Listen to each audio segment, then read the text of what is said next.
Hello, friends. Welcome to the From Busy to Rich podcast. This podcast exists to inspire advisors like you to increase your profitability and the quality of your life, but not just for you, for those that you serve.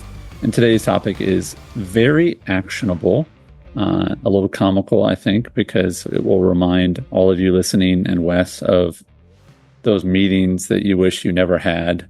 Or maybe you're grateful for them in that you learned, hey, I never want to do that again. I never want to have that feeling again. You know, it's like riding the roller coaster and you go, that was fun. Now I know to never ride that ride again. But you do have to get back on the ride. You have to have more meetings and sessions with clients. So, Wes, the framework for today's conversation is around understanding how prospects come into meetings with us. And you had recently heard a speaker, Chris Voss, who was a lead negotiator for the FBI for many years and wrote a book called Never Split the Difference, correct? Yep. And his advice about negotiations piqued something in you about that I think is interesting that every advisor listening to is going to be able to connect with about those meetings that aren't as warm and friendly and 10 out of 10 and, batting 1,000, hitting home runs, right? Which is probably most meetings for a lot of advisors. So help us understand how we're going to approach today's topic about meetings with prospects.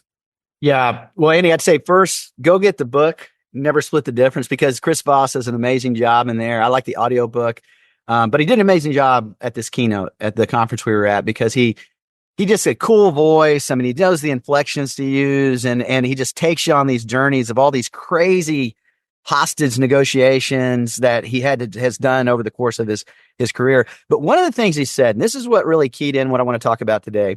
He said, the most dangerous negotiation is the one you don't know you're in.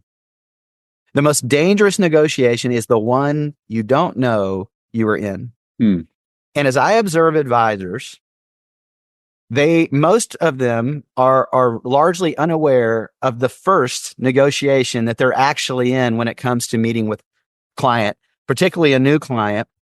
And it is what I would say the negotiation for the benefit of the doubt. And where this emerged for me, first and foremost, we're going to talk about lots of examples of this today, was I got a phone call from a really good friend of mine.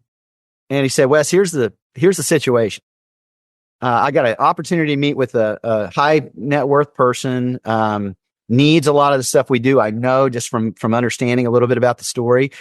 But here was the framework by which it was set up. It was the guy, his dad knew an advisor that knew this advisor, my friend, and said, hey, I can get you a phone number for his assistant to set up the meeting and just say this guy's dad's name and it should get you in the door. And so he did. He called, to his credit, he's going to see what happened there. And when he did, she said, look, okay, we'll allow you to come, but here's the parameters. You have 30 minutes, bring your best 3 ideas, no more than 3 sheets of paper. It's going to be the end of the day after he's already met with all of his advisors because he meets with all of his advisors. What do you think that meant? All his advisors? I mean, is that like lawyers and CPAs, or do you think these were all other financial advisors? All other financial advisors in some capacity. So different money managers in different ways and portfolios and things like that. So he says that and he says, so Wes, what would you say? And I said, I would say I'm not going to go because that sounds absolutely awful. I said, not only do you not have like neutral influence, you actually are going in with negative influence. The last thing he wants to do is meet with you at the end of the day. He's probably going to be mad kind of his assistant that he did. And it's a favor maybe in a roundabout way, but here's what you don't have. You do not have the benefit of the doubt. And until you get the benefit of the doubt, it doesn't matter what your 3 ideas are.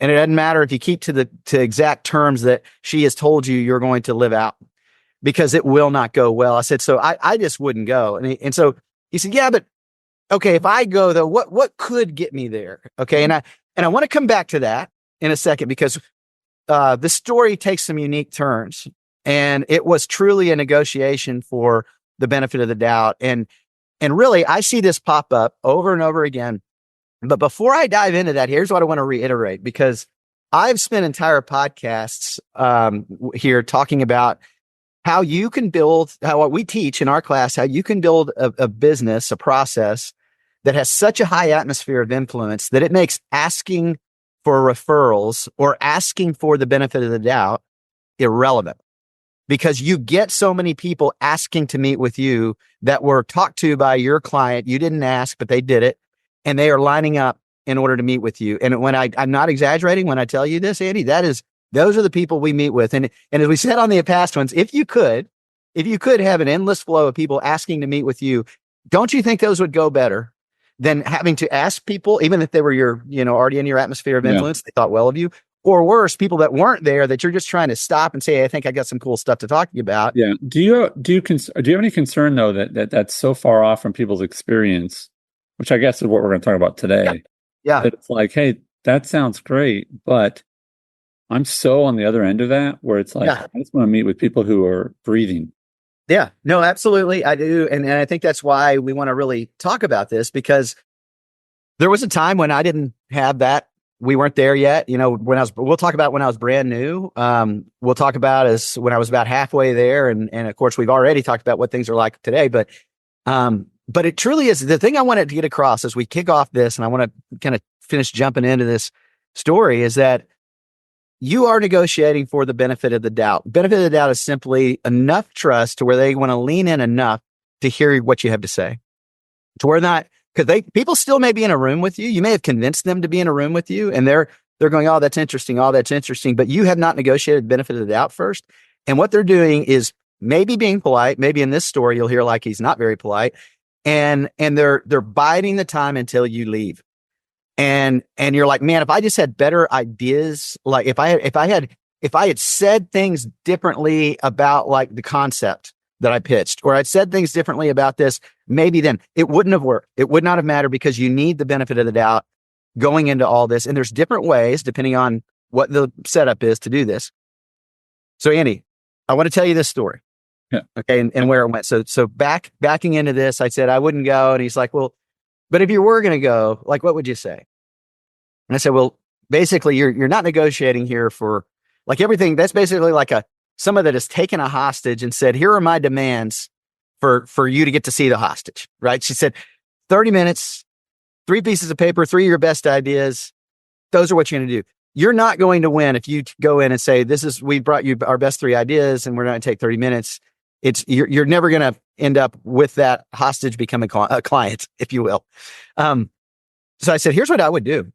You just got to really common ground with this guy. And what I don't mean by common ground, here's what often, because Chris Voss talks about this a lot in his book too. You're not on common ground with the guy. In this case, this guy had about $500 million. You don't have $500 million, most of you listening, right? And a lot of the clients you work with are in different economic structures than you are, which doesn't mean you have to be like them to be able to help them. But don't think that you're going to like say, oh, listen, we love the same things. And granted, you might like some of the same sports or whatever, but common ground is not just, oh, look, we go to the same church and we go to this. Those are all great. What common ground is, you need to understand, I know where you're coming from.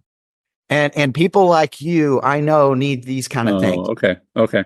And so what you've got that exact same thing in common. That's right. How I manage my $500 million. Yeah. They're going to go, oh, okay, cool. But that would be lying for a vast period. That's right. In existence. Instead, the common ground is that I understand the ground you're on. That's right. So here's the way what I told my friend, I said, and here's what you got to do. I said, you go in and you say, first you honor because you let them know they've got the full control. They're in charge. That's clear.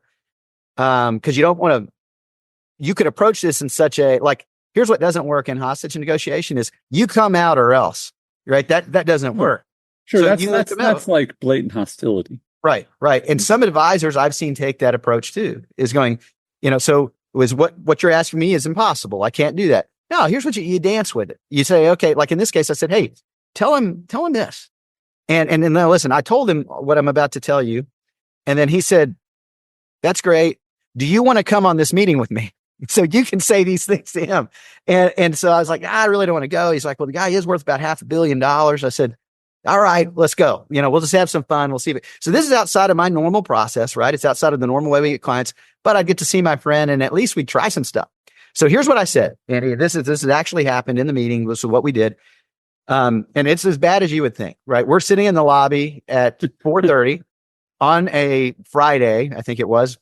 And we see the last group of advisors leave and they just look like they were beat down, like they had been whipped.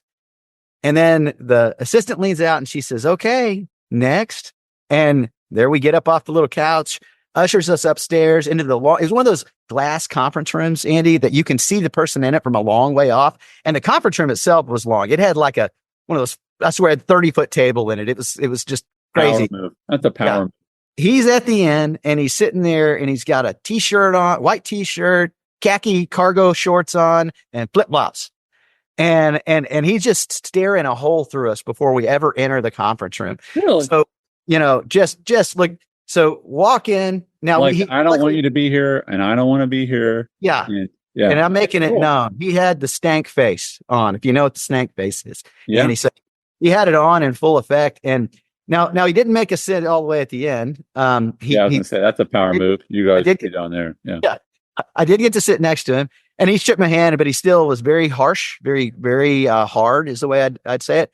And here's what I said. I said, well, hey, thanks for taking the meeting. I know the last thing you want to be, the last place you want to be right now is meeting with people you don't know at the end of a day that you've met with all of your other advisors already. What we will promise you is I'm not even going to take 30 minutes. I'll take 15 unless you have questions. I have more time but I'm not going to keep him longer than you need to be. We brought three really good ideas and no more than 3 sheets of paper. And I'll come back to that in a second. The one thing I'd ask is, I know what today's really about. Today is about, are we competent and do you like us? Do you even want to continue to have conversations? Do you think there's anything meaningful we have to add to your already successful life? So I'm going to do that in a real short amount of time and not waste any more of your time than we need to. Yeah. The one thing I would ask as you hear these ideas is these are 3 really good ideas. They were the best ideas for the particular families we worked with that I think may remotely fit in your category of as a person based on what I know about you. But the best idea is totally dependent on where you are uniquely as a person and what you uniquely care about the future you're trying to create. So as you listen, just know there could be 50 others that are the best idea for you than what these are. Mm-hmm. And Andy, he did not break his stank stare, his angry stare at all. But as you'll learn later, what we did in that moment is we negotiated the benefit of the doubt. Okay. Because all of a sudden, unlike everybody else would have gone in there and said, these are the best ideas, check them out. Those like, no more than we will take the 30 minutes and I've got a great presentation for you. We negotiated beforehand. Look, let's talk about what this is, because this isn't about these ideas. This is about, are we competent? Do you like us? By the way, I know the last thing you want to be is here with me after you're meeting with all your other advisors all day. And so we're not going to take that amount of time. And I got 3 sheets of paper. We're going to go through it. So here's the way the meeting kind of went. We won't talk about the ideas today. Everybody's going to ask about the ideas. Take Transform. You'll learn the ideas. I'll give them to you in that right. class. Right. But so I walked him. I said, okay, walked him through. Now you could cheat a little bit because I did give him, he wanted printed copies of the ideas. So I did give them on 3 sheets of paper, but the ideas, the way they were linear and how I would talk about them and explain them. So they were really small. And so I had them on the iPad on a PDF and I'd say, so first of all, let's just zoom into this corner. So I actually had, instead of just 3 sheets of paper, I really had like 4 sheets of paper on each sheet of paper, but the miracle of the iPad, I could zoom in and it didn't piss him off. It didn't do that. Yeah. So I walked him through the ideas and he would ask questions along the way. He said, well, I don't think I would do that one. And here's why. I said, yeah, I didn't think that these would necessarily apply exactly. These applied for these families, but you can kind of get an idea of that we're competent in this, right? That we know what we're talking about. And that, in fact, you can call the families we did it for. I gave him the list of that. So long story short, by the end, he shakes my hand, gives the first semblance of niceness when he said, well, what would it be like if I was going to work with you? And I said, well, here's what we would need. And I kind of walked him through our process and what that's like. And so we said our goodbyes, left. 2 weeks later, I get a phone call from his assistant. And she said, well, you blew him away. And I said, I'd hate to see him not blown away because, man, he is staying pace all the way through. She goes, no, listen, he's just like that. He's like a learned response that he's conditioned his face to do. Sure. But she said, look, you blew him away. Nobody talks to him like that. And I said, well, like what? She said, you told him the truth without pissing him off. And people either piss him off and he kicks them out, or they say they're yes people to him. They're like, oh, yes. Well, so you challenged his approach, but you did it in a way that made sense.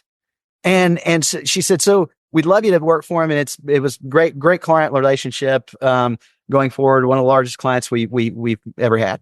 So love it. So the deal with it though is it wasn't the ideas, Andy. The ideas were good. You got to have good ideas. I can give you thousands of good ideas. What it is, and this is true in every single meeting, and we'll talk more about the other options in a second. And I'd love to just hear your initial feedback on what we just went through. But you are negotiating the benefit of the doubt. And if you don't understand that, you're going to jump right into your narrative, right into your idea, and you're going to miss the first and one of the most important things you can have going into that, which is high influence, even if it started off as low quality. I think there's quite a few challenges that you have to negotiate with this. One is, I think, just aptitude. Like, how good are you that you have these ideas? And then I also think you have to, like, I don't believe in fake until you make it. I think you just have to get better, right? Yeah. To make it, right? Yeah. And the other is the attitude, and there's two attitudes I think to have to, maybe three. First is the attitude that I don't need you. I'm not desperate, right? Yeah. The people smell that. Sure. Desperation is like a skunk. Like you don't have to see it, but you just go. I know it's somewhere nearby. There's just this, and it's very, skunk smell is a very specific smell, and desperation is a very specific scent to it, right, or look to it. So I think the attitude of I'm not desperate here, because I think that puts you in a really, really weak position. And I just don't think people have confidence in desperate people, and probably the last one is that you are really thinking through, you've thought through, I know I can help this person, and I'm going to do that from a level of confidence, but not arrogance. Yeah. And those are hard. Those are hard things to get to. You probably can't do that in your first year in business. But it is so fascinating that those who win at this game called financial advising are those who have to spend a lot of time improving themselves, to where when they step up in front of opportunity, they don't freak out, because they go, I'm prepared. I'm ready to go. That's right. Yeah, that's right. And the deal is too, going into that particular meeting, and then I want to give some iterations here of the other kind of meetings you'll find yourself in that this still applies. Going into that meeting, it goes back to, have you ever wanted a meeting to cancel? The emotions attached to this meeting, because it's uncomfortable, it's not friendly. I'm a friendly guy. I like friendly meetings. Is definitely, that's the thing that comes to mind. And so you have to recognize when that hits, what am I thinking? Hold on. I make my living and I help people by having meetings. Even if this one doesn't go, like they don't become a client, it's a meeting closer to getting where I need to be. And so really repurposing that energy from one of like, it's coming up, to, hey, it's coming up. And there really is a difference. Hey, it's coming up, and legit having this kind of conversation with yourself. I want something for this person, not from them. Right. I'm going to have a great conversation, not do a presentation. Right. And you know what? We're going to have fun, and I'm going to just be genuine and well practiced. Again, it's not that you haven't thought through this and you're going, I don't know what we're going to talk about, but really conditioning your mind to at least appreciate the experience. Like literally sitting on that couch with my friend. We kept talking. I said, we're going to have a lot of fun today. And today we're going to we want something for him, not from him. And you bring a different atmosphere of influence when you have the for instead of from, like smell on you, if you will. Yeah, no. And I think that it's, what's fascinating is simplicity, that is literally a choice. Yeah, It is 100% an option. that's right. It is, and it is available immediately.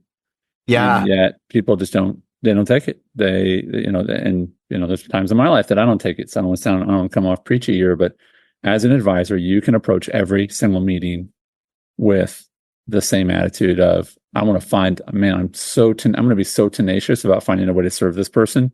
Yeah. No matter how much money they have, it could be one thing, whether they work with me or someone else. That is going to be my heart. I'm going to go with energy, excitement. And if I bomb on this, then I'm going to learn from it. Yeah. And so I think that's probably why you took the meeting. It was like, well, this will be a great story, whether I, get him or not, Yeah. Now again, to be fair, if the guy had 10 grand in the bank, I'm probably not going on that one. Right. But this guy, no, that's fair.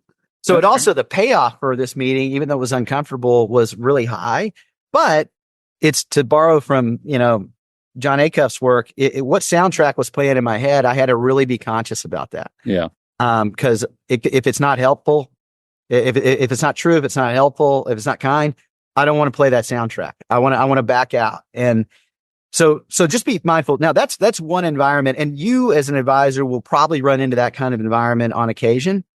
The other environment that I think about a lot that applies to every advisor are you are going to be in environments where you have probably neutral influence from a financial standpoint, neutral benefit of the doubt. And that's if you are ever in a situation where someone asks you the question, what do you do?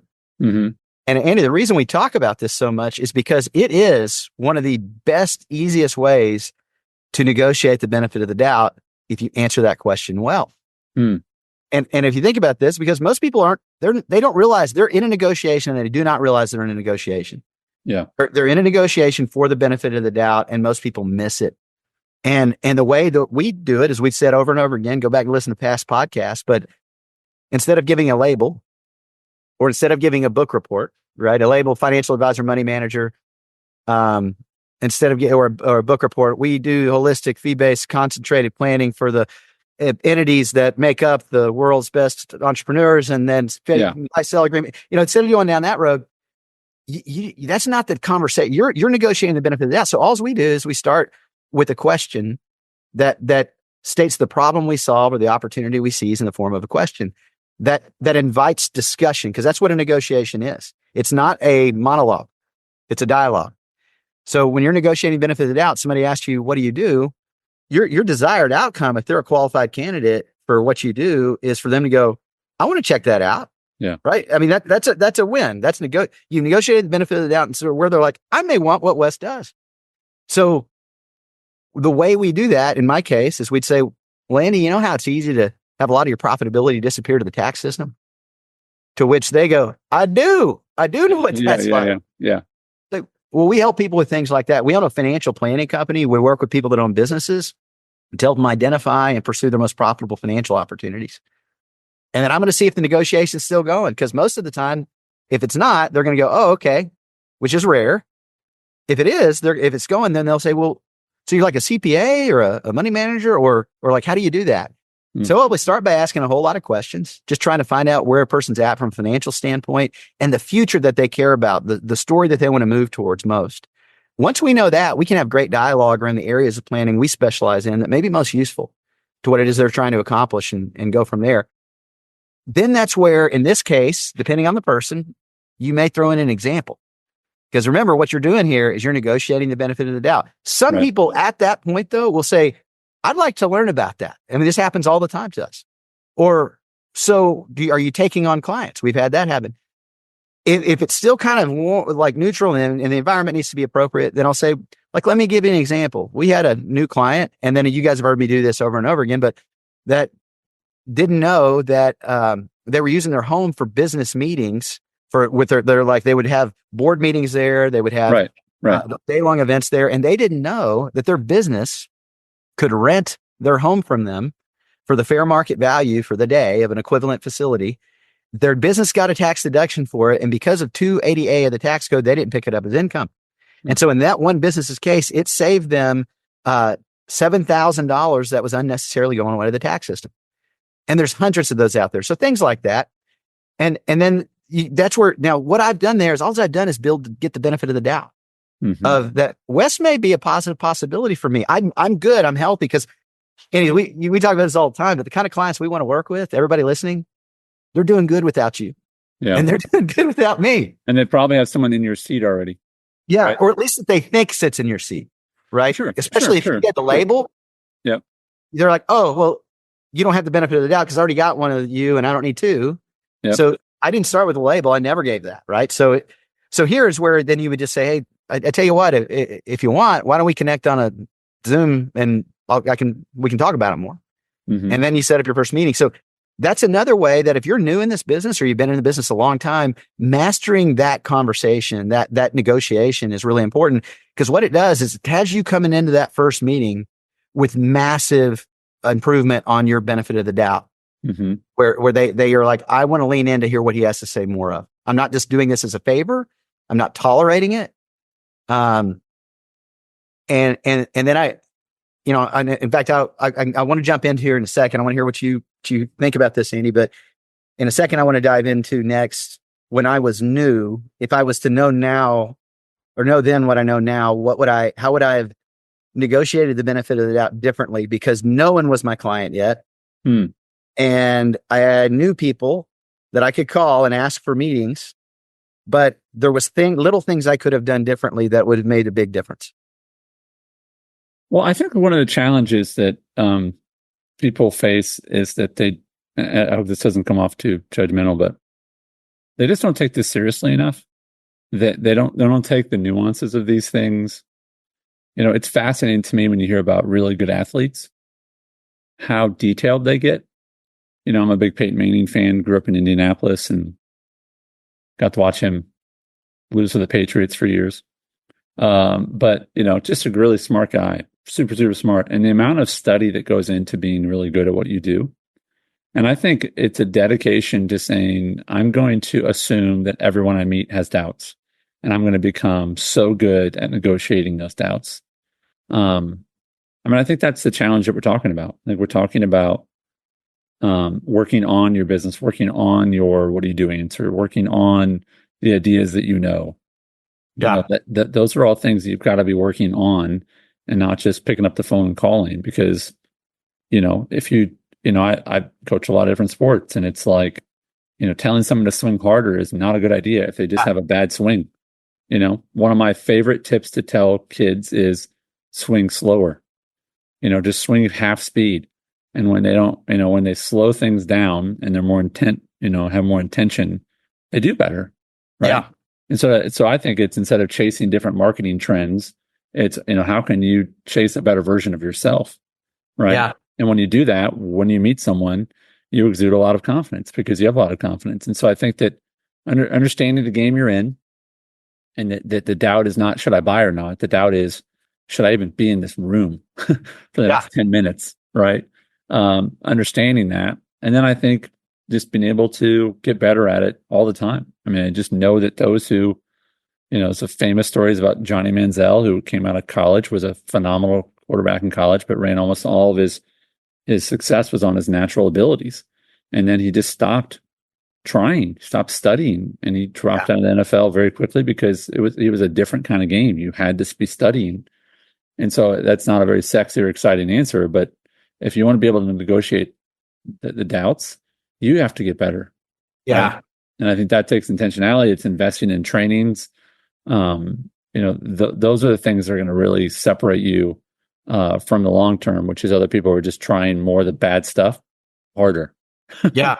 Right. I love that, Andy. And one of the things Chris Voss also said in his keynote was, he said, some of you are so naturally gifted that your C game is better than most people's A game. And I think that's the danger. If you're looking around you, and maybe you're an advisor listening to this, and you're just good. You're naturally better. And, but if you quit working on your game, you're going to atrophy is what ends up happening. And don't compare yourself to others. Compare yourself to how good you could be if you continue to elevate your game. Yeah.